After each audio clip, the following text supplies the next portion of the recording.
Bueno, vamos a ir empezando con el tema de hoy. Hoy vamos a continuar hablando de, de los derechos sociales. Sí, Rafaela, te escucho. Gracias, profe. Buenas tardes. Me gustaría saber si recibiste un mail mío sobre mis notas. ¿No lo mandaste por la plataforma?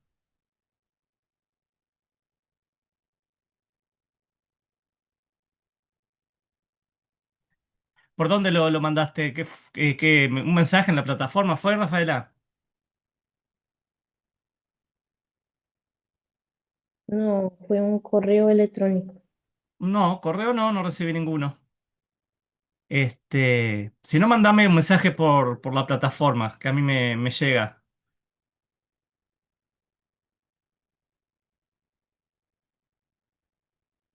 Mandame un mensaje por Es ahí y yo de después lo... Marcelo.vigo, Feder Edu UI. Ah, sí, está bien. No, pues ese mail lo reviso una vez cada tanto. Mañana lo miro. Ok, muchas gracias. Dale. Solo Ese quería mail lo saber reviso, porque pero lo reviso una vez por semana, más o menos. Después lo miro. ah, ok, muchas gracias. Es que No, de nada. necesito. Gracias. Bueno, les decía entonces que vamos a seguir con el tema de los derechos sociales. Estuvimos viendo en las clases pasadas lo que planteaban Víctor Abramovich y Christian Curtis. Entonces ahora vamos a pasar a otro autor que es Fernando Atria, ¿no? Que él va a partir de una visión distinta, va a salir del concepto diametralmente opuesto, digamos, a los autores que estuvimos viendo, que parten que él parte de la idea de que los derechos sociales no son derechos exigibles. ¿Ah? Entonces, vamos a empezar a ver esto. Este texto ustedes lo tienen en la plataforma. El nombre del texto es ¿Existen los derechos sociales? Ese es el título del trabajo que él publica. Bien. Vayamos analizando qué es lo que plantea Fernando Atria a lo largo de este texto. Este texto van a ver que es un tanto largo eh, y a veces es complejo poder seguir el hilo que va planteando el autor. Pero bueno, vamos a ir poco a poco viendo lo más importante y analizando qué es lo que él dice. ¿Ah? Veamos. Em, Esperen que no los estoy viendo, pero tengo que ir a la sala a admitir a los que están en espera. A ver si puedo dividir la pantalla en dos. Bien.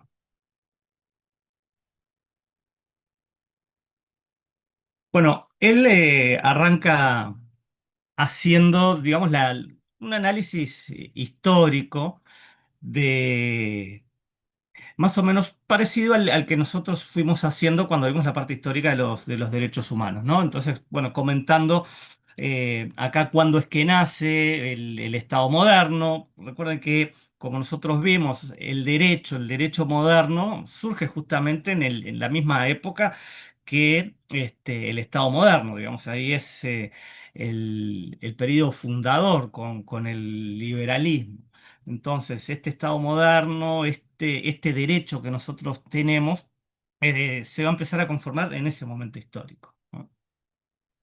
Em, entonces, ¿ahí qué es lo que sucede con el cambio de régimen? Bueno, acá tenemos a el liberalismo y la burguesía que planteaban determinadas luchas políticas, ¿no? Que después, bueno, van a ser lo que se van a plasmar con las revoluciones liberales que nosotros hicimos.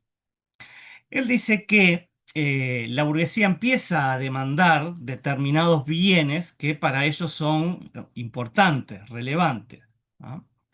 Y que esa demanda, que es una demanda que tiene una base política, ¿no? Obviamente también ligado a lo filosófico, al liberalismo, eh, esta demanda se va a transformar eh, volviéndose la exigencia por ciertos derechos, ¿no? Que ciertos derechos fueron reconocidos. Y bueno, y estos derechos el Estado los tenía que asegurar y les tenía que dar protección, ¿no? Frente a ese leviatán que era como se veía ese Estado en términos de Hobbes. Estos derechos son los que denominamos los derechos civiles y políticos, ¿no? Y en torno a esta idea es que se estructura el concepto de Estado de Derecho, ¿no? Entonces, son esos derechos que son los que la burguesía denominaba, o el liberalismo denominaba, los derechos naturales, ¿no? Esos derechos naturales van a ser los que luego se van a conocer como derechos del hombre, que más adelante se van a llamar derechos humanos, y que no son nada más y nada menos que los derechos naturales, ¿no? Para esta concepción no existía otro tipo de derechos. Ahora, ¿por qué no existía? Porque partían de la base de los reclamos de tipo político y filosófico que hacía esta clase social que estaba reclamando el acceso a determinados bienes sociales. ¿Ah?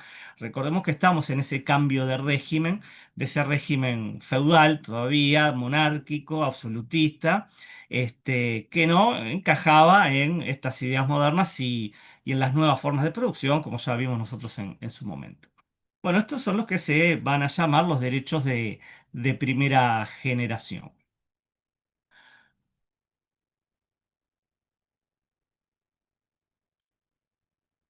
Bien,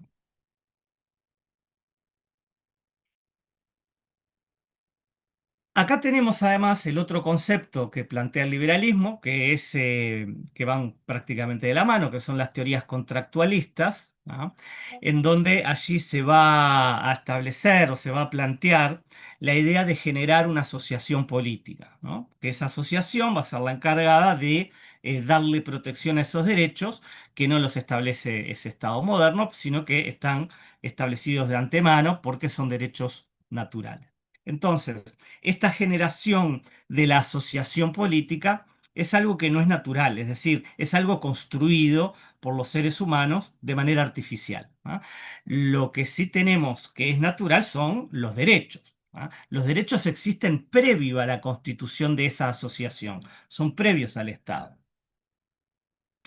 Entonces, dice Atria, los derechos fueron concebidos originalmente como derechos del individuo contra la comunidad política. ¿Ah?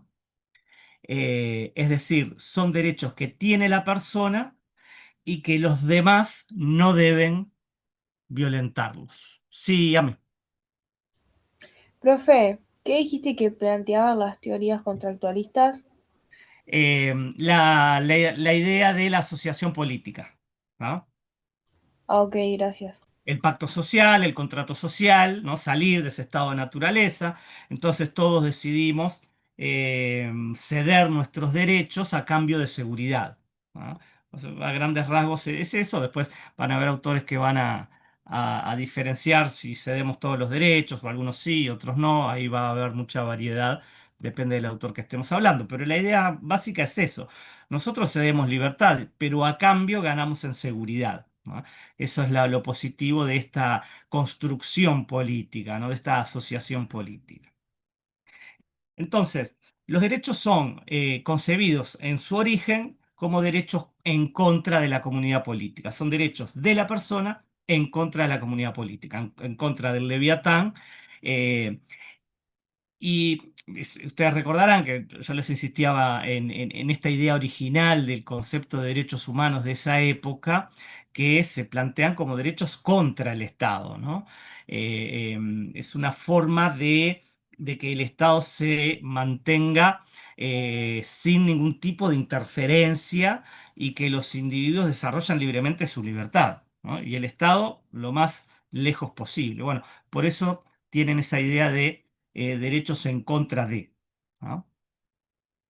Es entonces en contra de esa comunidad política, pero también en contra de los demás que integran esa asociación.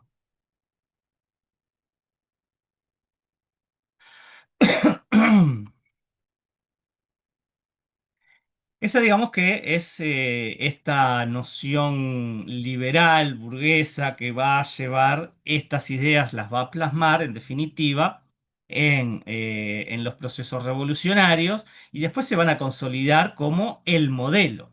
¿Ah? El modelo que se va a implantar va a ser el modelo del Estado liberal. ¿No? Y estas van a ser las tradiciones políticas, filosóficas que se van a ver reflejadas en la construcción de ese Estado moderno y del sistema jurídico también. Esta era una visión importante, es la que triunfó, pero no era la única tradición, le llama Atria. ¿No? Hay otras tradiciones, y él menciona dos, la tradición republicana y la tradición socialista. ¿No? Es decir, otras formas de entender o de concebir a la sociedad, al Estado, a la sociedad política, ¿no? Y en definitiva que eso también va a tener consecuencias en cómo se concebiría el derecho. Entonces él menciona dos, la tradición republicana y la tradición socialista. Y aquí hay una diferencia en cómo se concibe desde el punto de vista político esa comunidad que se crea. ¿Ah? Em, Él dice, bueno, lo importante en la tradición liberal burguesa es que esa comunidad se constituye por la protección que nos ofrece frente a otros. ¿Ah? Entonces, cuando otros quieren agredir nuestros derechos, bueno, esta comunidad política es la que nos va a ofrecer protección. ¿No? Lo que decíamos antes. Y estos derechos, en definitiva, por eso se conciben en contra de. La visión republicana y socialista, sin embargo, concibe una asociación de tipo político de una forma distinta, como una que permite, posibilita, crea los caminos para que podamos tener todos una vida en común y que todos podamos, digamos, vivir mejor. ¿Ah? Como ven, es una visión un poco más comunitaria, en el sentido de que, bueno, es en el ámbito de la comunidad donde nosotros nos vamos a poder desarrollar junto a los otros. Pero esa comunidad no está para defenderme de las agresiones de los demás. Esa comunidad, con los demás, eso va a ser lo que me permita desarrollarme plenamente. ¿Ah?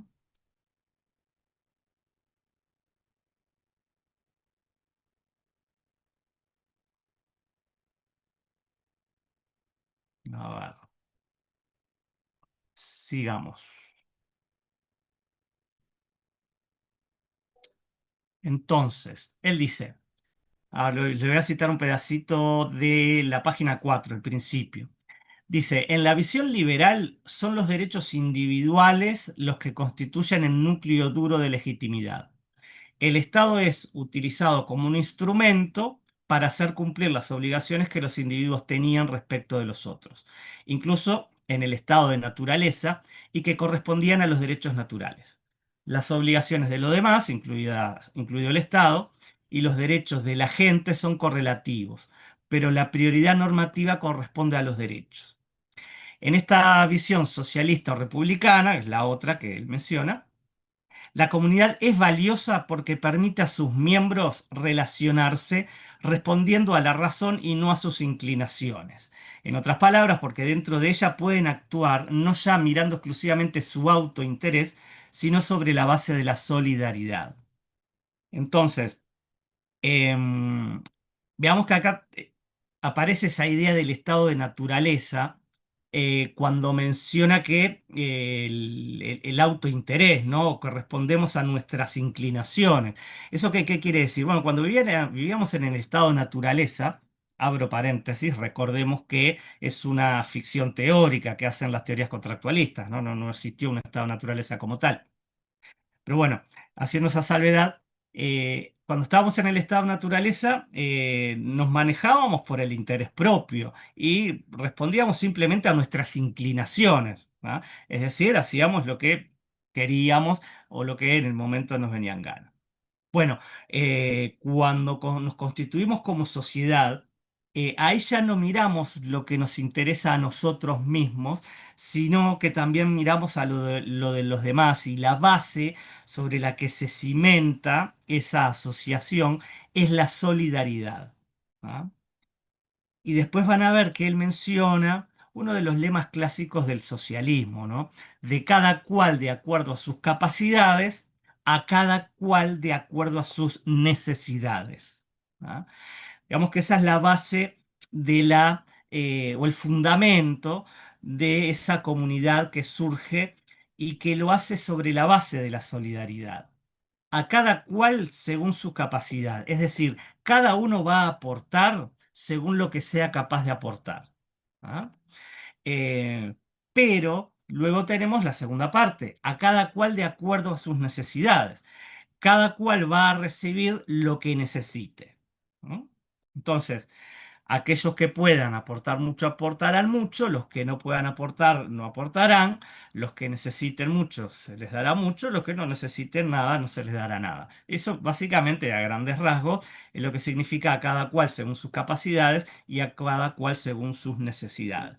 Por ejemplo, alguien se enferma, bueno, no podemos dejar a esa persona librada a su suerte. No, ahí la comunidad es la que se encarga de, bueno, si no puede trabajar, brindarle atención médica, alimentación, etcétera, etcétera. Eso es, digamos, lo que tiene de positivo esta idea de vivir en comunidad o de vivir en sociedades humanas, ¿no? La colaboración, la solidaridad y la ayuda entre unos y otros.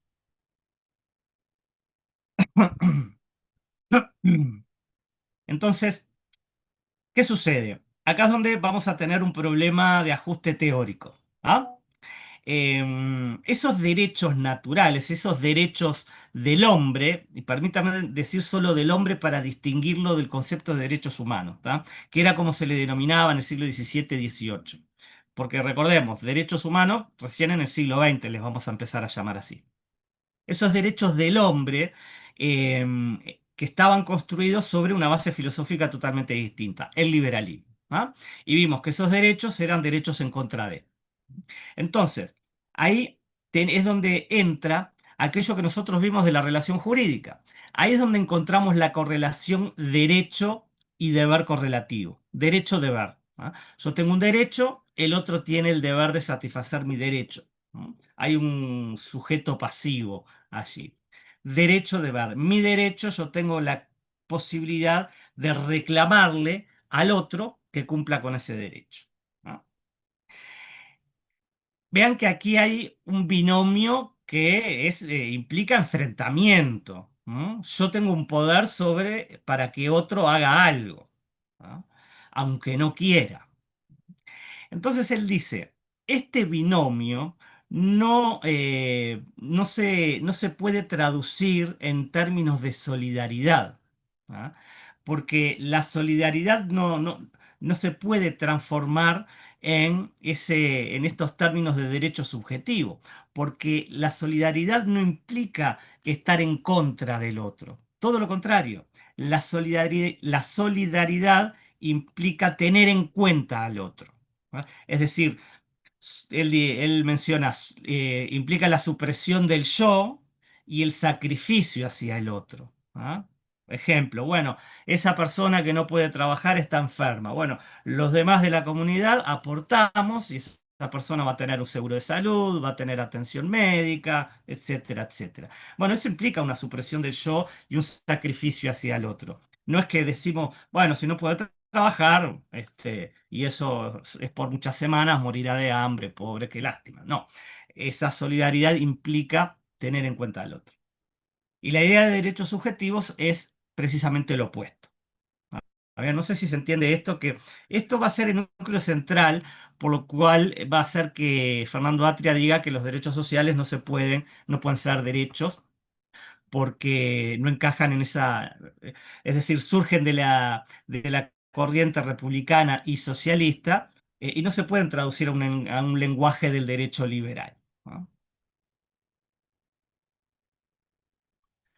Veamos.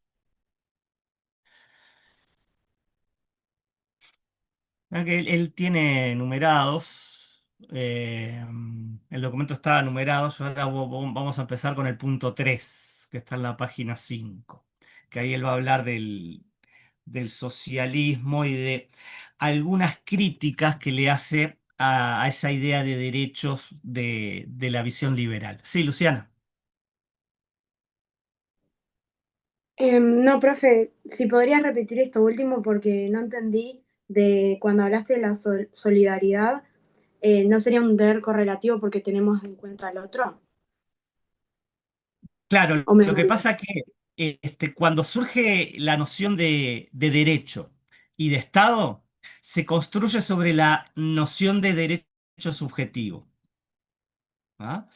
Entonces, todo el derecho está pensado en función de los derechos de primera generación. ¿Mm? Y el derecho que yo tengo en contra de otro. Que básicamente esa es la noción de derecho subjetivo. ¿Ah? Eso responde a la tradición liberal, del liberalismo. Ahora, estas otras tradiciones tienen, porque parten de construcciones distintas acerca de la concepción de la sociedad, ¿no? Estas tradiciones socialistas, republicanas, van a partir de la base de la idea de solidaridad, ¿no? En donde ahí la comunidad no existe para protegerme de los ataques de los demás, sino que la comunidad existe para poder vivir en términos de solidaridad y que uno nos podamos ayudar y que unos podamos ayudar a otros. ¿Ah? Eso es lo que va a permitir que nos podamos desarrollar. Entonces ahí la idea de derecho subjetivo en esta visión no encaja, ¿no? Porque la idea de derecho subjetivo supone ir contra el otro. Todas las nociones que se van a derivar de la idea de solidaridad es lo contrario, es junto con el otro, ¿no? Por eso afirma que eh, el derecho subjetivo no puede ser traducido en términos de solidaridad, ¿no? Entonces, si no les queda claro, insístanme que es importante. Este, veamos, críticas al liberalismo y a estos derechos civiles y políticos. Críticas que le hace el socialismo, ¿no? Antes de seguir, repasemos un poquito. Recordemos las revoluciones liberales, también vimos que allí habían otras cosas debajo, ¿no? Los liberales son los que ganan las revoluciones y por lo cual el sistema político y el sistema jurídico que se instala es el de ellos, ¿no? Pero ya estaban las corrientes socialistas, recordemos que hablamos de Marx durante el siglo XVIII, previo a eso ya existían los socialistas utópicos, bueno, el anarquismo también, el republicanismo, que es una corriente distinta.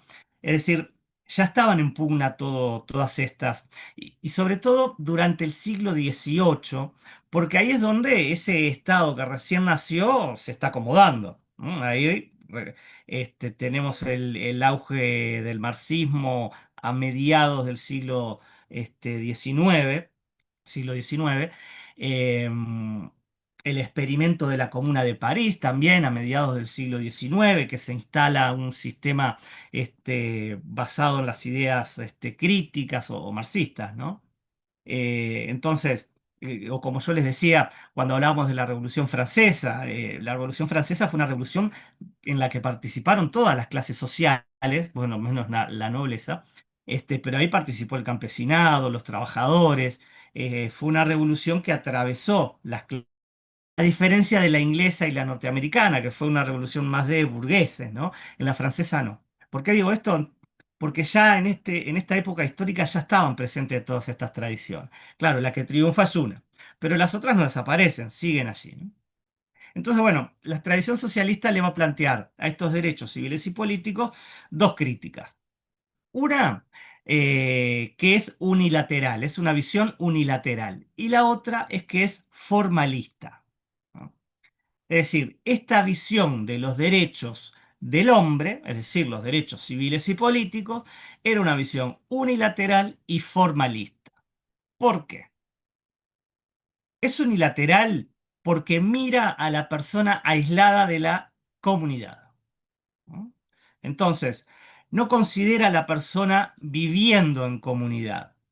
Claro, la idea de sociedad que surge del socialismo parte de la idea de solidaridad, ¿verdad? No considera al individuo aislado. Eh, la visión liberal dice es unilateral por eso. Considera a una persona aislada. Y bueno, y nadie vive aislado, ¿no? Nosotros vivimos en comunidad. Ustedes habrán escuchado alguna vez que el hombre es un ser biopsicosocial, se dice. Bueno, bio porque tiene necesidades biológicas, psico porque también tenemos necesidades psicológicas que la cubren otros también. Y social porque somos seres gregarios. Tenemos necesidades sociales, es decir, de vivir en sociedad, de compartir con otros. Entonces, el hombre no es algo aislado. Bueno, esa era la primer crítica. Es una visión unilateral, porque le da derechos a la persona en contra de los demás. Es decir, los derechos son de un individuo y no considera al resto, ¿no? Y por otro lado, la segunda crítica tiene que ver con el formalismo, es decir, que era una visión formalista, ¿no? Porque le da importancia a las condiciones formales para ejercer la libertad, ¿no? Sin decir nada o sin preocuparse de las condiciones sustantivas o materiales. Bueno, todos somos libres, todos podemos ir en búsqueda de la felicidad. Punto. Formal. Ya quedó. ¿Puede Es lo repetir esa, profe, por favor? sí. ¿Qué es formalista? Porque establece las condiciones formales para ejercer la libertad, ¿m?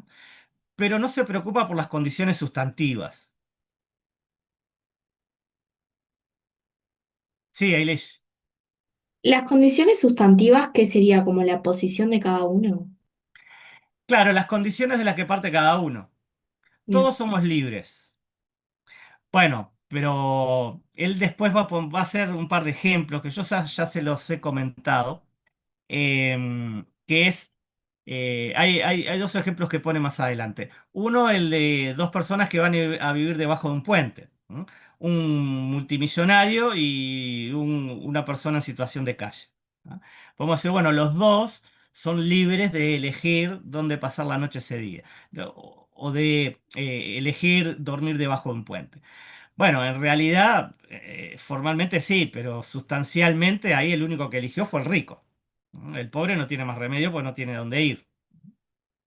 O hablando del trabajador, decir, bueno, el trabajador es libre. Bueno, es relativo, porque ¿cuál es la opción a esa libertad que tiene el trabajador? La miseria. ¿No? Es decir, trabaja 20 horas por día por un sueldo bajísimo, en condiciones malas. Podemos decir que es libre porque la opción que tiene es no trabajar y morirse de hambre. Entonces, en realidad no es libre. Formalmente sí, pero sustantivamente no es libre. ¿Ah? Y justamente a eso se refiere. A partir eh, del surgimiento del Estado moderno y de estos derechos civiles y políticos, formalmente todos somos libres. Ahora, sustancialmente no, ¿no? Porque para ser libres tenemos que verdaderamente poder optar, ¿no?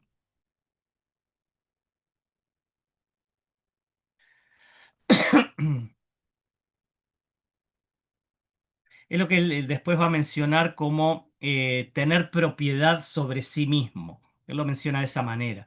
Tener propiedad sobre sí mismo es justamente poder hacer uso de esa libertad, tener opciones reales de elegir y poder hacerlo, ¿no?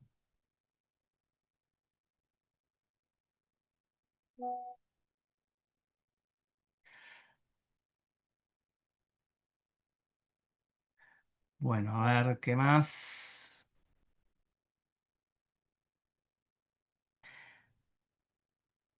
Bueno, después, vean, en la página 8. ahí es donde va a plantear qué pasa con esto de los derechos sociales. Vean que el proceso que plantea Atria es el siguiente. Hay Profe, demandas políticas de un grupo social, la burguesía. ¿Ah? Esas demandas políticas, luego que la burguesía llega al poder, se transforman en el lenguaje de derechos. ¿Ah? Y pasamos a tener ahí los derechos civiles y políticas. ¿Ah? ¿El socialismo qué hace? También tiene demandas políticas. ¿Ah? Y va a hacer lo mismo que hizo el liberalismo. Va a transformar esas demandas políticas al lenguaje de derechos. Y ahí es donde vamos a tener los derechos de los trabajadores, los derechos de segunda generación, básicamente. ¿No? Entonces, el socialismo elige esa transformación de esos reclamos políticos, transformarlos en un lenguaje de derecho. Y él dice que y ahí tenemos los derechos sociales, ¿no?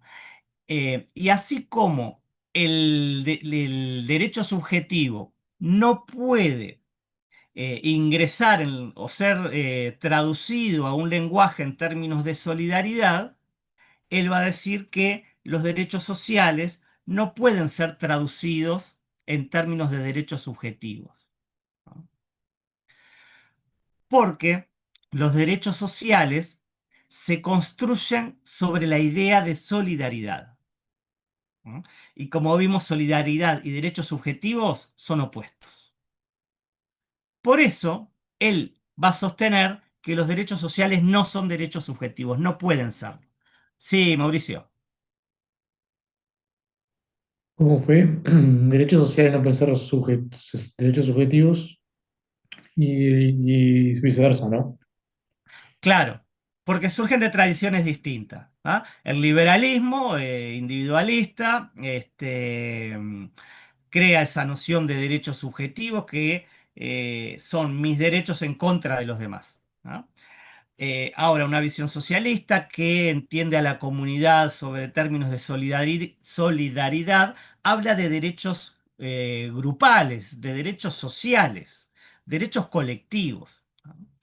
Estos derechos, dice él, no se pueden traducir en términos de derecho subjetivo, porque contradice la idea de solidaridad. Porque cuando yo reclamo, por ejemplo, vamos a poner un ejemplo. Cuando yo reclamo por mi derecho a la salud, ¿m? Estoy reclamando mi derecho a la salud en contra del de todos ustedes. ¿Ah? Es mi derecho al que ustedes y el Estado no puede violar. Entonces, si yo hago, por ejemplo, un proceso de amparo para reclamar un medicamento de alto costo, ahí no me importa la comunidad. Es mi derecho que el Estado tiene que satisfacer. Entonces yo interpongo una demanda en contra del Estado, en contra de la comunidad.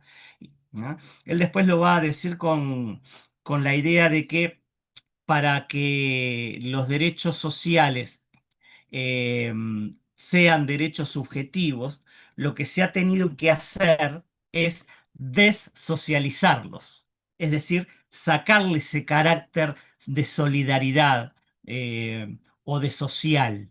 ¿No? Porque ¿qué hay que hacer? Y bueno, hay que transformarlo en la estructura de un derecho de primera generación, que es un derecho individual en contra de. Ahí van a ver que en el punto 5 él entra a hilar un poquito más fino y va a empezar a hablar de qué es un derecho subjetivo, porque para explicar esto es necesario entender qué es un derecho subjetivo. Y bueno, que es más o menos lo que nosotros vimos, ¿no? Eh, y ahí él plantea, el derecho subjetivo es una potestad, es un poder, pero es un poder que es jurídico, ¿no? Y bueno, y en el sentido que nosotros eso ya lo hemos explicado y lo hemos hablado varias veces.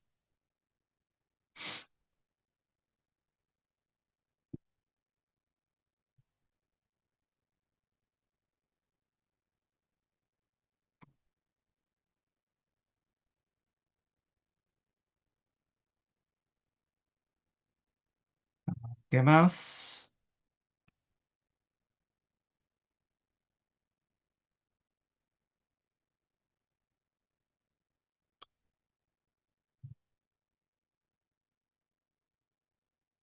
Bueno, además, en el punto 6 hace una cuestión ahí con el tema del derecho y moral, en el sentido de que nosotros a veces, cuando hablamos del derecho, la justicia, bueno, tenemos que eso es algo positivo, moralmente bueno.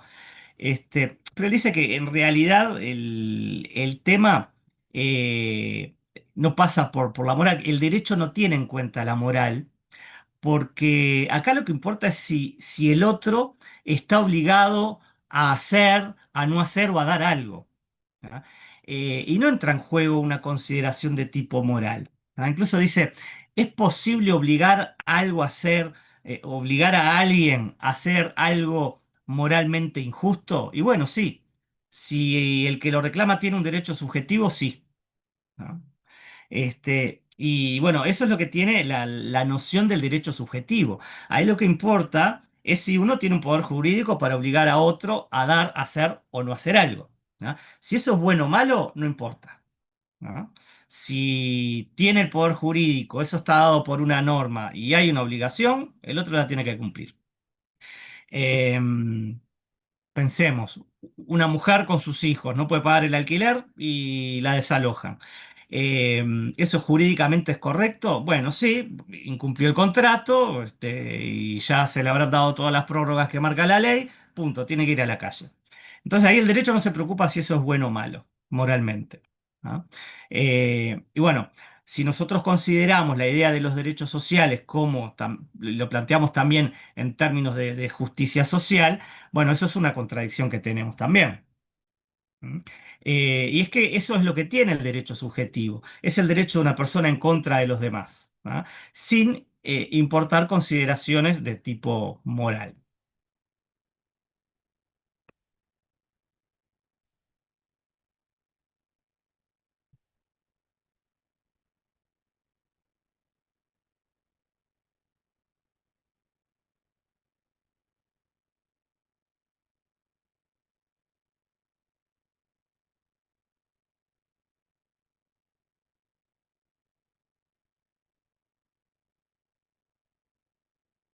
Ahora estoy en la página 13, que acá les voy a mencionar un parrafito, porque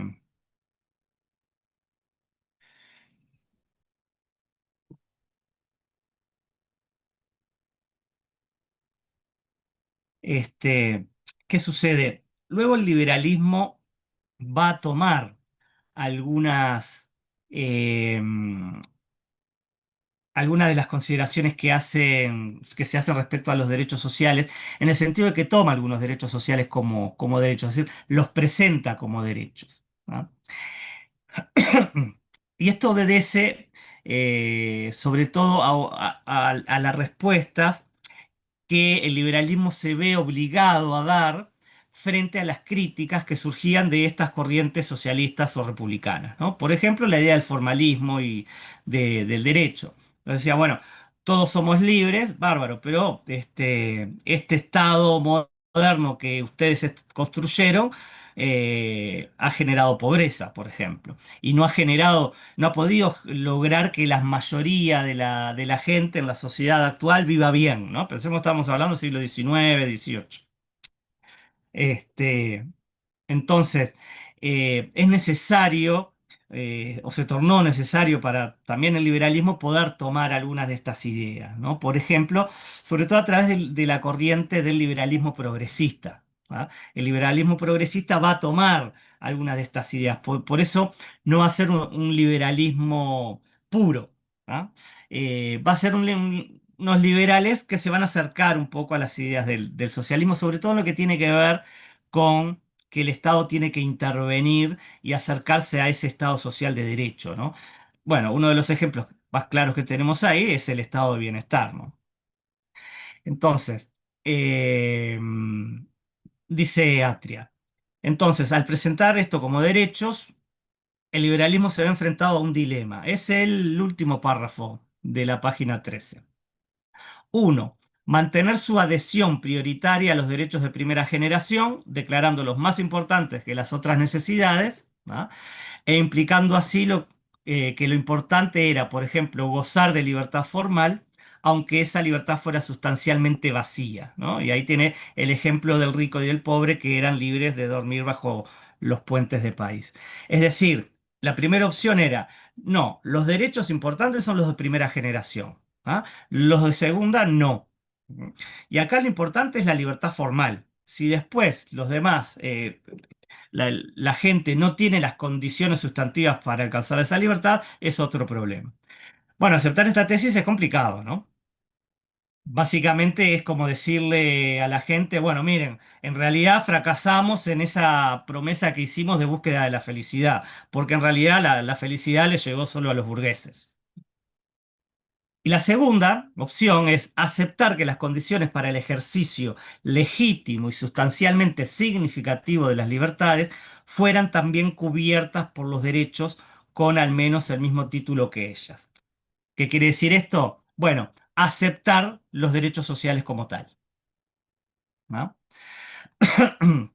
Pero insisto, esto es una tradición más cercana a las corrientes progresistas del liberalismo y que el liberalismo no podía de buenas a primeras decir, no, los derechos sociales no son derechos, porque la opción era la primera, ¿no? Decir, acá lo que importa es lo formal, después lo sustancial lo arregla cada uno. Bueno, en la página siguiente está la cita de Nozick, que es lo que les mencionaba sobre la propiedad sobre uno mismo. Sí, Fiorella. Ay, perdón, pero si puedes explicar otra vez el segundo dilema. El segundo era tomar la idea de los derechos sociales y entender que parte del rol del Estado era asegurar la convivencia y asegurar el bienestar. Es, digamos que las dos opciones para Gracias. sintetizarlo lo más posible es mantenerse en el liberalismo original. Acá los derechos son los civiles y políticos, los otros no. Acá lo que importa es la libertad formal, lo otro no interesa. ¿Ah? Bueno, las consecuencias políticas de eso son complejas. Por eso la segunda opción es, bueno, tomar a los derechos sociales, ¿ah? Y que por lo menos tengan el mismo título de derechos que los primeros. ¿No? Por eso después hay otras posturas que se plantean que dicen, bueno, los derechos sociales está bien, tienen el título de derecho, pero son derechos programáticos. Que bueno, ahí lo que hace es vaciarle el contenido, y negarle la capacidad de ser un derecho subjetivo, ¿no?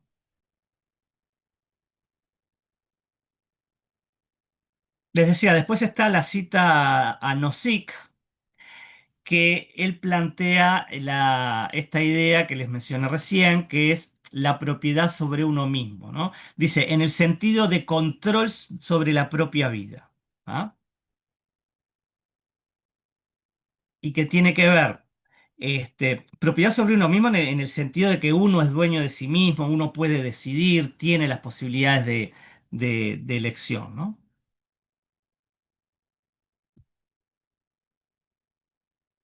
Porque vieron que aquí en todo esto también hubo un cambio con las diferentes épocas históricas, en el sentido de que el esclavo era un objeto, propiedad del amo. Después, la época feudal, tenemos al siervo, que tiene un lazo jurídico. Eh, Técnicamente el siervo no es un esclavo, es un siervo, pero no es propiedad del señor feudal. Formalmente es libre, ¿no? Pero claro, no se puede ir sin permiso del señor feudal, ¿no? Y gran parte de lo que produce se lo tiene que dar al señor feudal. Pero ahí tiene un lazo jurídico que lo une. ¿M? En esta época tenemos el trabajador, ¿m? Que acá no hay ningún lazo eh, con el empleador o con el patrón, ¿ah? Ni siquiera jurídico. Y no piensen en el contrato de trabajo. Me refiero a que en el sistema feudal existía un estatuto jurídico del siervo, por llamarlo de alguna manera, ¿no? No es exactamente así, pero para que tengan una idea. pero el lazo era de tipo jurídico. En la época moderna no existe un lazo que ate al trabajador, ¿no? Es libre 100%. ¿No? Eh, Cuando él quiera, presenta renuncia y se va. ¿No? Ahora, el tema es, ¿efectivamente es libre? ¿Puede tomar la decisión de renunciar e irse? Bueno, es una... en realidad esa libertad está muy menguada. No mucha gente tiene la posibilidad de decir renuncio y me voy a otro lugar que me paguen mejor, o renuncio y no voy a trabajar por 3 años. ¿No? Bueno, entonces, si bien jurídicamente es libre, en los hechos, esa libertad es muy relativa.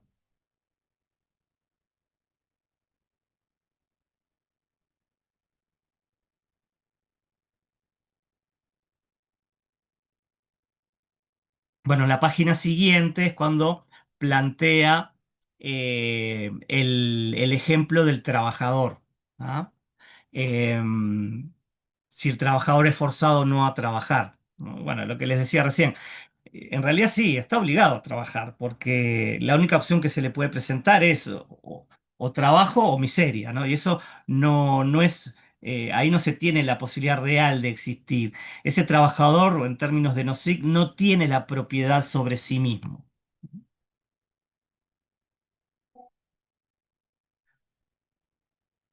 Bien, vamos a hacer así, vamos a cortar ahora 10 minutos, así van pensando un poco en esto que hablamos, que a grandes rasgos ya está lo central.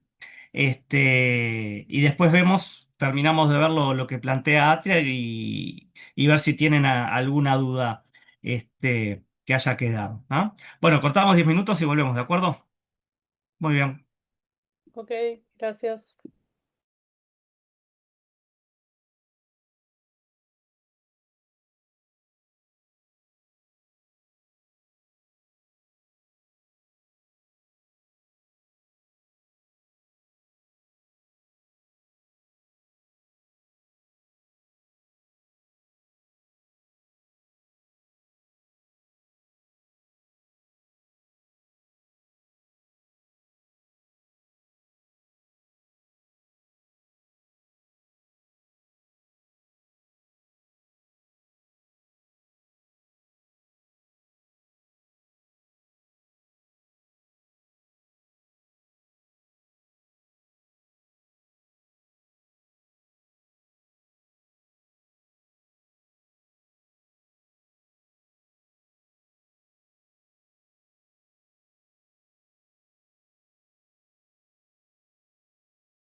Bueno, muy bien.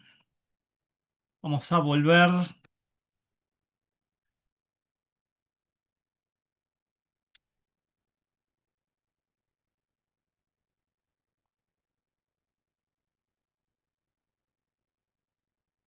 ver si les puedo poner en el chat.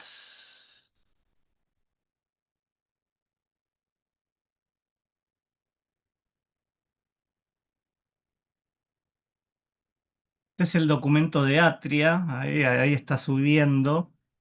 Qué sé yo, le marqué algunos párrafos.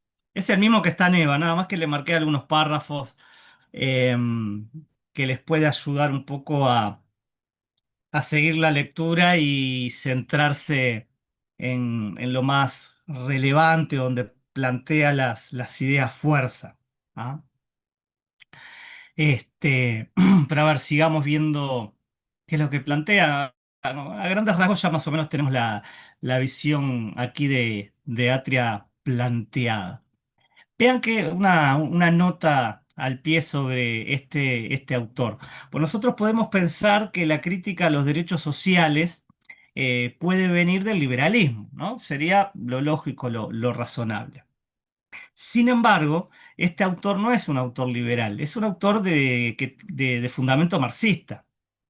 Em, eh, pero él hace esa crítica de que los movimientos socialistas lo que han intentado hacer es esa traducción de derechos sociales en derechos subjetivos, pero ese Estado moderno que surgió no encaja con esa idea socialista, ¿no? En cómo está constituido y estructurado.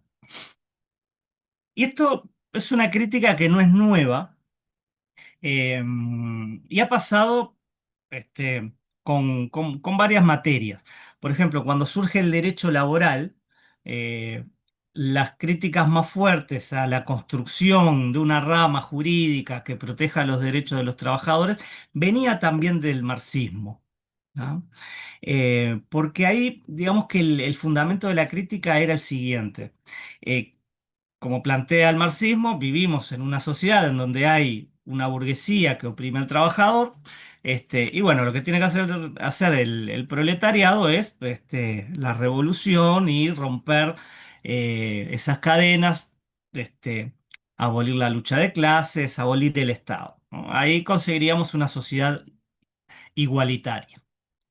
Ahora, el derecho laboral, decían, no va a solucionar el problema de fondo. ¿Ah? Esa clase social dominante va a seguir existiendo. No va a cambiar la propiedad de los medios de producción, que es el fondo de la cuestión. ¿Ah? Entonces, lo único que va a hacer el derecho laboral es hacer más larga la agonía. ¿No? Va a maquillar un poco ese estado burgués, ¿ah? Pero no va a ir a lo que el marxismo denomina la superestructura, que es lo que efectivamente hay que cambiar. Entonces, bueno, había una crítica muy fuerte hacia el derecho, hacia el surgimiento de normas laborales. Algo parecido surge también cuando aparecen los derechos humanos, por el mismo motivo. Dice, no, acá no es una cuestión de derechos, acá lo que hay que hacer es cambiar la superestructura, ¿no? Hacer la revolución, etc. Y bueno, y vean que con los derechos sociales básicamente la crítica también es esa, va por ahí.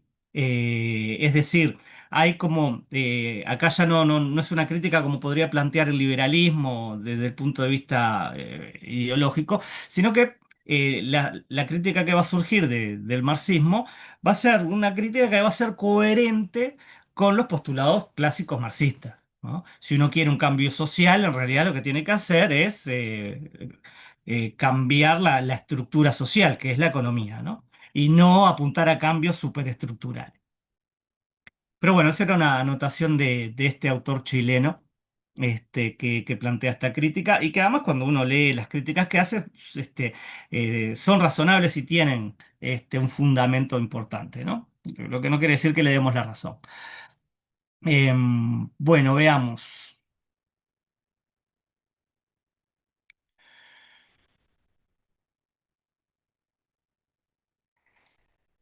Miren al final de la página 16, ahí tenemos algo marcado en el punto 8. Veamos, dice eh, la aparición de la segunda generación de derechos respecto a la primera. Dice, quien acepta la primera lo hace como un vacío gesto formal, ¿no? Por aquella crítica que veíamos que decía que era individualista y formalista, ¿no? A menos que también acepte la segunda, ¿no? Y después cita a Bobbio y dice que, bueno, que esto de la incorporación de los derechos de segunda generación, dice Bobbio, es una de las conquistas más clamorosas que los movimientos socialistas que han sido identificados, al menos hasta ahora, con la izquierda. Pero después dice, la idea aquí no es que a los liberales les importan solo las libertades civiles y políticas y que a los socialistas les importan solo los derechos sociales. Liberales y socialistas defienden bienes detrás de ambas. Es decir, recordemos que acá estamos haciendo referencia a bienes como esos bienes sociales relevantes que nosotros necesitamos para vivir en comunidad. Y claro, cada tradición, liberalismo y socialismo, va a defender bienes distintos. Y eso va a tener como consecuencia una estructura diferente de Estado, de derecho. ¿Mm? Eh, pero dice, pero la diferencia estriba en la razón por la que ellos son importantes en cada tradición. En la tradición liberal, los derechos se fundan en el autointerés, o para expresarlo de una manera más elegante, en lo que el Rawls llama el mutuo interés. El liberalismo, en su variante progresista, este liberalismo progresista que les mencionaba, acogió la idea de derechos sociales, pero para fundarlos debe recurrir a una concepción más amplia que lo común de autointerés. Por eso los derechos sociales en clave liberal son concebidos como una especie de seguro que cada gente toma para precaverse de la posibilidad de encontrarse descubierto y necesitado. Vean que es como una especie de seguro, ¿no? Es decir, bueno, si yo llego a precisar de la comunidad, bueno, acá tengo la posibilidad de recurrir a estos derechos sociales, ¿no?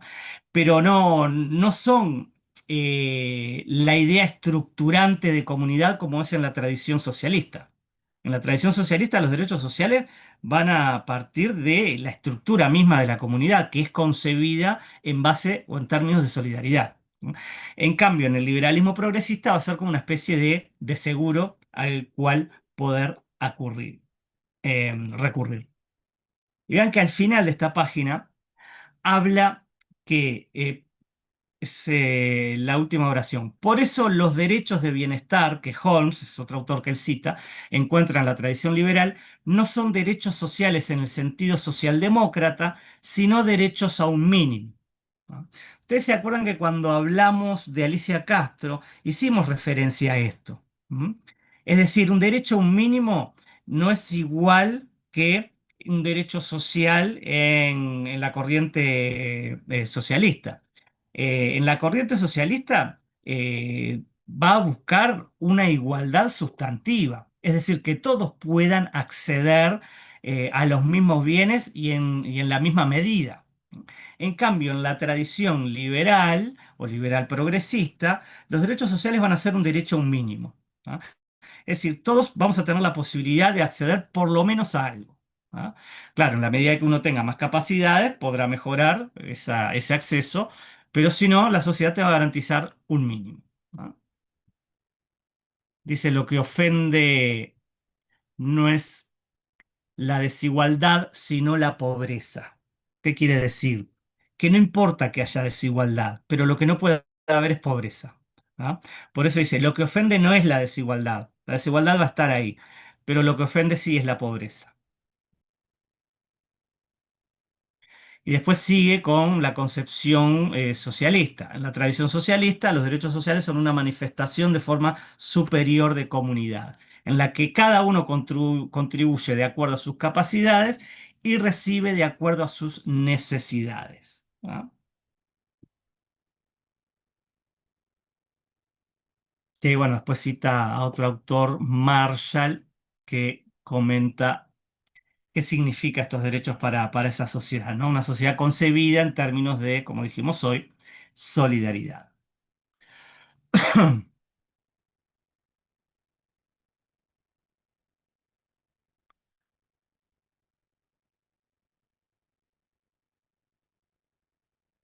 A ver.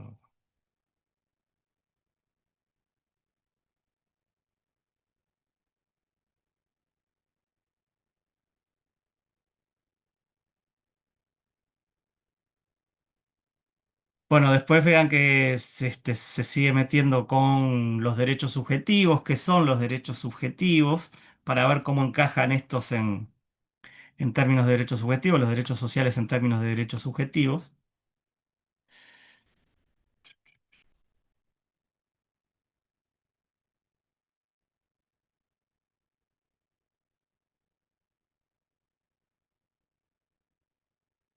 Vamos a ver si apuramos un poquito, así esto lo podemos terminar hoy.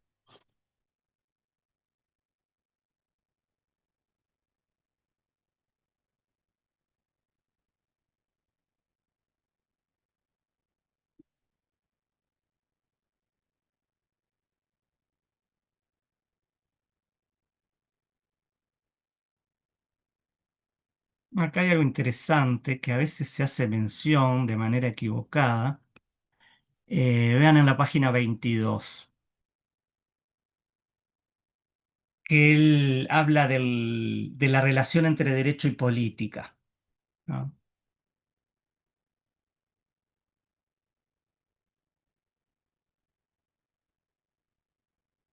Dice que esta relación se ha invertido, ¿no? Y se nos invita a celebrar la sujeción de la política al derecho. Entonces, a veces, sobre todo los políticos hablan de si el derecho está por encima de la política o la política está por encima del derecho y juegan un poco con eso. Acá Atria se menciona eso, pero obviamente con poquito más de nivel. Y él critica eso de la sujeción de la política al derecho, es decir, que el derecho esté por encima. Porque dice, se concibe al derecho como lo que estructura, limita y ordena el conflicto político, ¿no? Y a esa corriente la llama legalismo, la idea de colocar el derecho encima de la política. Dice, el legalismo ya no concibe al derecho como el gran ocultador de la opresión, sino como el medio a través del cual la comunidad se constituye a sí misma. Ahora el derecho expresa el pueblo que queremos ser y la comunidad que aspiramos a tener. Entonces dice, liberales y republicanos celebran el potencial emancipador del derecho, aunque podría haber esperado algo distinto. A ver si Génesis. Gracias. Es en la página 22 del mismo libro de PDF porque estoy en la página 22 del mismo libro y no leí lo mismo que tú leíste. Déjame ampliarlo, porque acá dice página 22, sí, al final. En el PDF es la 36. Vieron que Gracias. está numerado el texto. Yo me estaba fijando en el número que tengo acá arriba del PDF.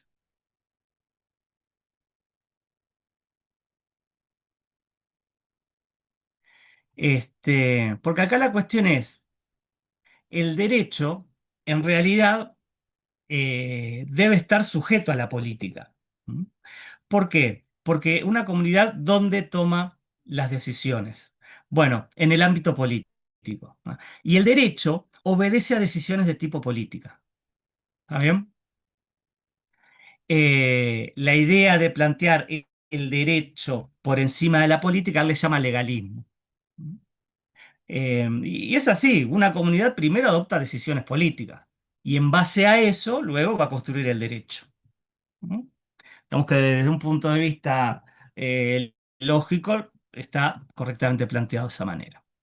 A veces escuchamos a los políticos hablan, no, no, el derecho está por encima de la política. No, no, en realidad las definiciones son políticas. Claro, eso después no habilita que uno haga cosas ilegales, ¿no? No pasa por ahí. Eh, pero el derecho estructura, perdón, la política va a estructurar las decisiones que después se van a tomar, inclusive también las jurídicas.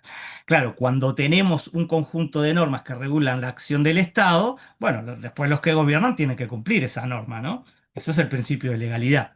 Pero eso no quiere decir que el derecho esté por encima de la política. Eso lo que quiere decir es que hay que cumplir y respetar el derecho. Pero las decisiones en una sociedad son políticas. Después se habla continúa con esto cuando dice que el derecho es neutral, es decir, que el discurso jurídico permite la expresión sin distorsiones de las pretensiones políticas. ¿Ah? Como que el derecho no es neutral. Cuando en realidad nosotros decimos que, bueno, el derecho es político, en el sentido de que un Estado va a construir sus normas jurídicas con base en decisiones de tipo político. ¿Ah? Pensemos, no es lo mismo el derecho de la URSS que el derecho de Uruguay, ¿no? Un sistema basado en un Estado liberal y un sistema basado en un Estado marxista. Em, bueno, después cita a otro autor que habla del derecho dúctil. Es decir, en qué medida el derecho permite la expresión sin distorsiones de pretensiones políticas, ¿no? Y dice, lo curioso de esto es que navega en contra de una importante idea sostenida por autores tan diversos como Fulano, Mengano y Marx, que dicen que el derecho no es neutral, que en algún sentido importante la forma del derecho está vinculado a los mismos arreglos políticos y económicos que la izquierda detesta.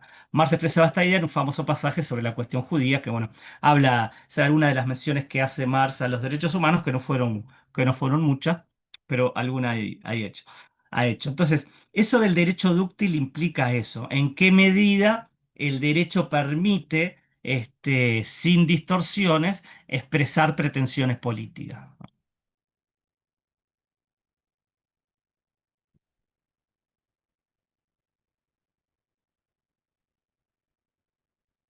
Porque recordemos que esto de los derechos sociales tiene que ver con eso, ¿verdad? Estamos hablando de estas tradiciones socialistas que son las que quieren traer esos bienes que ellos defienden eh, a- al derecho.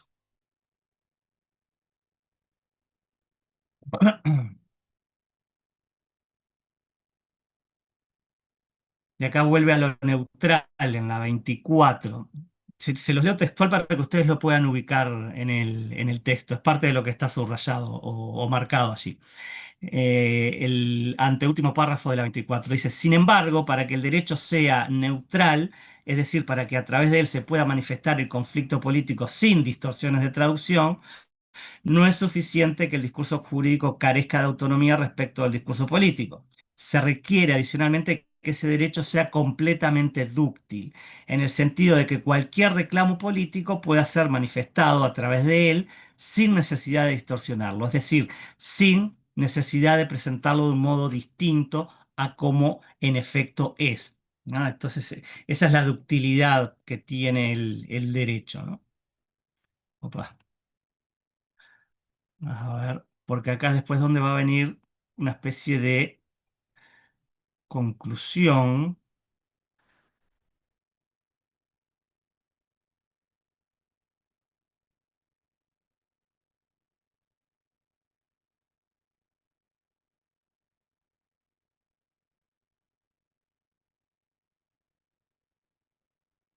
Bueno, vean el párrafo que termina en la página 25 y empieza en la 26. Dice, empieza diciendo los fines colectivos o comunitarios que justifican los derechos sociales, en consecuencia no podrán vencer a los derechos individuales si no están expresados en el lenguaje de derechos. En tanto aquellos sean solo fines agregativos, estos siempre saldrán triunfadores. Como hemos visto, esta es una de las razones por la que los derechos sociales fueron precisamente presentados como derechos. Pero por supuesto, una vez que esas ideas comunitarias son expresadas como derechos, la idea comunitaria en la que descansan es negada y la demanda es entendida como una de individuos contra la comunidad, ¿no? Que era lo que les mencionaba hoy. Él después va a decir, es lo que hacen al transformar los derechos sociales en derechos subjetivos, es desocializarlos porque pasan a ser derechos individuales.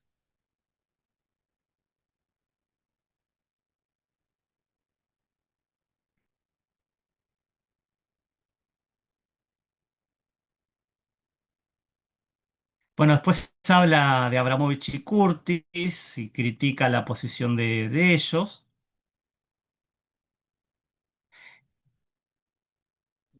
Lo que hace es que, perdón, profe, al ¿Cómo? pasar de derechos sociales a subjetivos, ¿qué es lo que hace? Él dice que hay que desocializarlos porque se transforman en derechos individuales. Entonces son derechos que tiene el individuo contra la comunidad. Por eso él después, más arriba hablaba de esa ductilidad del derecho, cómo reclamos de tipo político los podemos pasar al lenguaje jurídico sin sin alteración. Bueno, eso precisa de cierta ductilidad del derecho, que él, bueno, él dice, bueno, puede ser dúctil, pero no, no tanto. Gracias. No, de nada. A ver, era algo más. Bueno, me salteé una buena parte, ¿no? Pero vean que en la 32, al principio, que lo tiene marcado también con una cruz, que él ahí venía criticando lo que decía Abramovich y Curtis, ¿ah? Y dice, lo que llega al tribunal no es un derecho social, no puede ser un derecho social, sino una demanda privada que expresa ya no una idea de forma superior de comunidad, sino la negación de esta, la pretensión del demandante de que su interés sea atendido, a una costa del interés de los demás. ¿No? Que bueno, que esa es la base del derecho subjetivo. Y es lo que dice, bueno, los derechos sociales están haciendo eso. Entonces, no son sociales.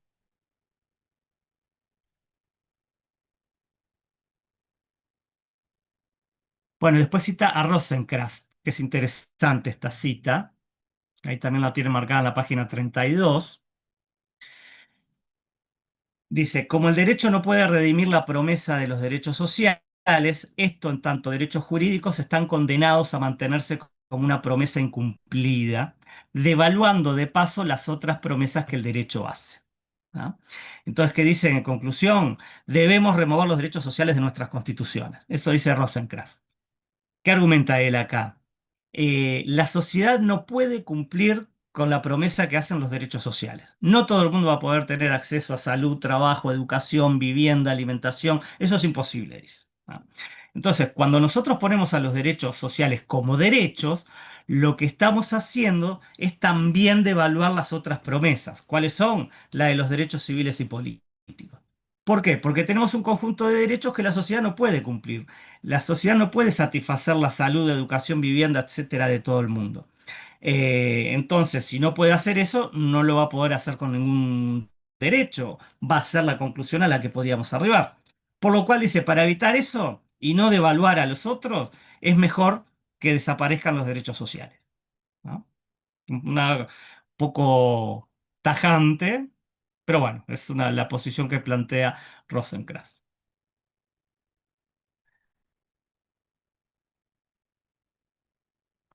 Bueno, aquí en la página 33, ahí tienen marcado donde habla de desocializarlos, ¿no? Para hacer los derechos sociales derechos jurídicamente exigibles, es necesario desocializarlos, como hemos visto que Abramovich y Curtis efectivamente hacen.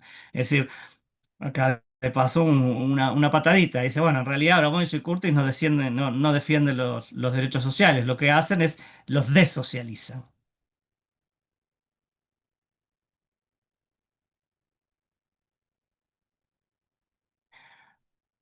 Bueno, a ver. Pues bueno, después recuerden que cuando nosotros vimos Abramovich y Curtis, nos salteamos un apartado, ¿se acuerdan?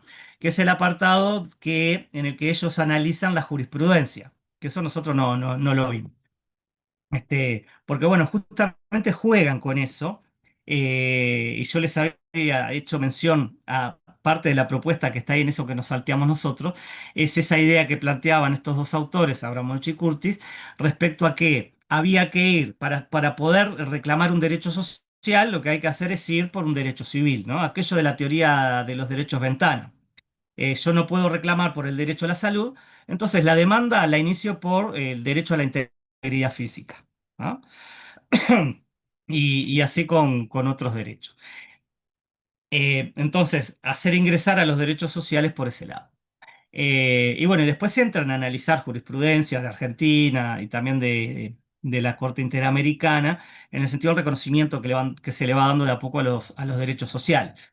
Y bueno, lo que dice Atria es precisamente, bueno, lo que están haciendo es agarrar estos derechos sociales y meterlos en la estructura del derecho liberal. Y para eso, ¿qué es lo que tienen que hacer? Y bueno, sacarles el carácter de social y transformarlos en derechos individuales.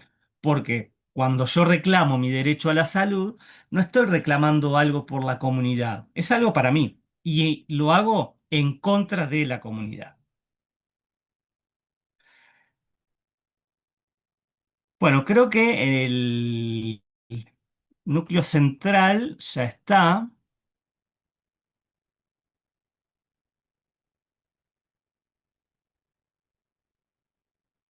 Déjenme ver que no me haya salteado ninguno.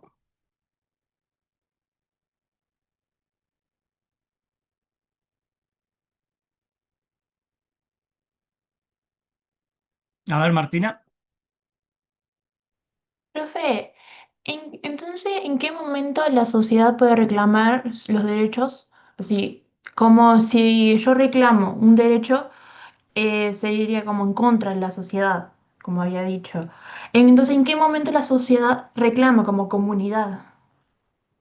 Bueno, en el derecho actual no lo hace, no puede hacerlo, porque la estructura que tiene el derecho es una estructura pensada para derechos individuales, ¿no? En donde uno hace un reclamo utilizando ese poder jurídico que le da el derecho subjetivo, pero lo hace a forma individual y el reclamo se lo hace a la comunidad, ¿no? Entonces, reclamos de tipo comunitario no hay. Eh, Gracias. no, de nada. Que cuando vimos a Abramovich, sí, Abramovich y Curtis hablamos algo de esto porque hacen referencia a ellos a los problemas que tiene este modelo de derecho, que es el modelo liberal.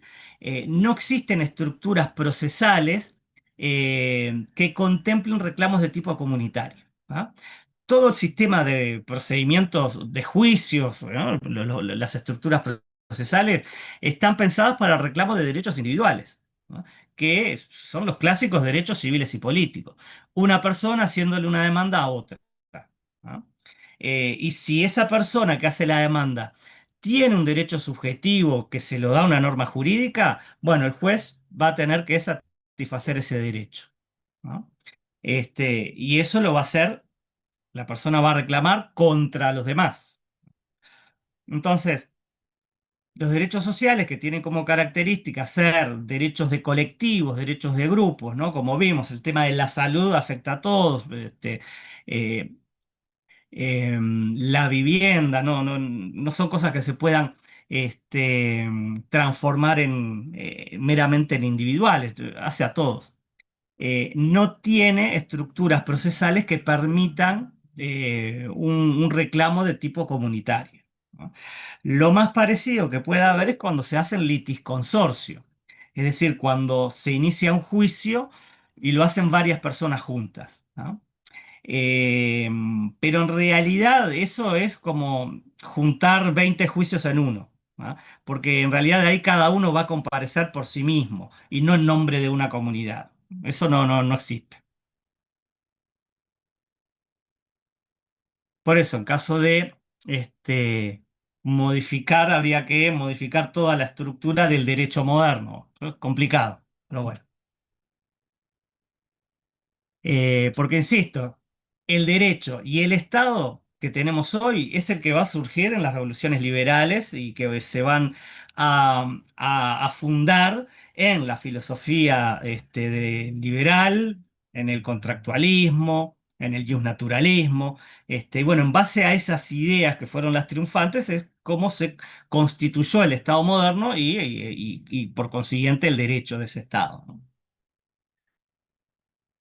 Bueno, bien, dudas, preguntas. Ahora vamos a empezar ahora no, la clase que viene pues ya no nos va a dar el tiempo hoy. Vamos a empezar a ver los sistemas de protección, vamos a empezar a ver las garantías, ¿va? Es decir, qué garantías nosotros tenemos para proteger estos derechos sociales. Eh, Vean que ya vimos todas las cuestiones generales, hablamos del principio de igualdad, ahora ya nos metimos más a fondo en los derechos sociales, si son derechos, si no, ya vimos las dos visiones. Obviamente que nosotros partimos de la concepción de Abramovich y Curtis, si no este curso no existiría. Este, y ahora vamos a ver la parte más práctica en el sentido de ver, bueno, ya adoptamos la idea de que los derechos sociales son derechos subjetivos, existen, el principio de igualdad es un principio normativo, prescriptivo, como dice Ferrajoli. Bueno, y ahora, ¿qué garantías tenemos respecto a los derechos sociales? Entonces vamos a ver, en el plano nacional, el recurso de amparo, ¿no? Eso lo tienen en la plataforma. Y también vamos a ver el Sistema Internacional de Protección de los Derechos Humanos, ¿no? La clase que viene vamos a ver el sistema americano, que es en el marco de la Organización de Estados Americanos, y el sistema universal, el de las Naciones Unidas. ¿Ah? Vamos a ver esos dos. En la bibliografía tienen recomendado para esto, que para mi gusto es el que mejor lo trata, un libro de Felipe Michelini, eh, que ahí tenemos para usar la segunda parte, no es el libro completo. Pero si no tienen a mano una biblioteca o algo para que lo puedan conseguir, porque ese no está subido a EVA, porque no lo podemos subir, cualquier manual de derechos humanos que hable de cómo están organizadas las Naciones Unidas o el sistema americano les va a servir. ¿Ah? Pero si pueden acceder al de Michelini, mejor. La clase que viene lo traigo y se los muestro. Creo que en internet está disponible el manual de Mariana Blengio, Manual de Derechos Humanos. Ese, si mal no recuerdo, tiene un apartado sobre los sistemas de protección, pero tendría que revisarlo porque no me acuerdo. Pero si lo tiene, les va a servir también eso. ¿No? Así que bueno, y la clase que viene empezamos con eso, seguramente nos dé el tiempo solo para ver el sistema universal, capaz que algo del americano, y después veremos el americano entonces y las leyes de amparo. ¿Ah? Bueno, bien, continuamos con esto el próximo miércoles, ¿les parece? Iván, tenías una pregunta. ¿Cómo se llama el libro de Piketty? ¿Eh? ¿Cómo se llama el libro de Piketty? Se llamaba Derecho Internacional o Protección Internacional de los Derechos Humanos. Algo así. Perfecto. Después la clase que viene se los traigo y les muestro. Bueno, Yo lo bien, busqué nos en vemos Google y en... es protección de los derechos humanos. ¿Cómo? Que yo lo busqué en Google recién y es protección de los derechos humanos. Ahí va, bien, ahí va, gracias, Fiorella. Ahí está. Que vean que no es todo el libro, es la parte 2, la parte 2.1, 2.2 y 2.3, que es cuando habla de... en la uno habla un poco general de todos los sistemas, porque menciona al europeo y al africano también, y después analiza el de la ONU y el de América. Entonces son esas tres partes. Bueno, bien, nos vemos el próximo miércoles entonces. Bueno, que Gracias. estén bien.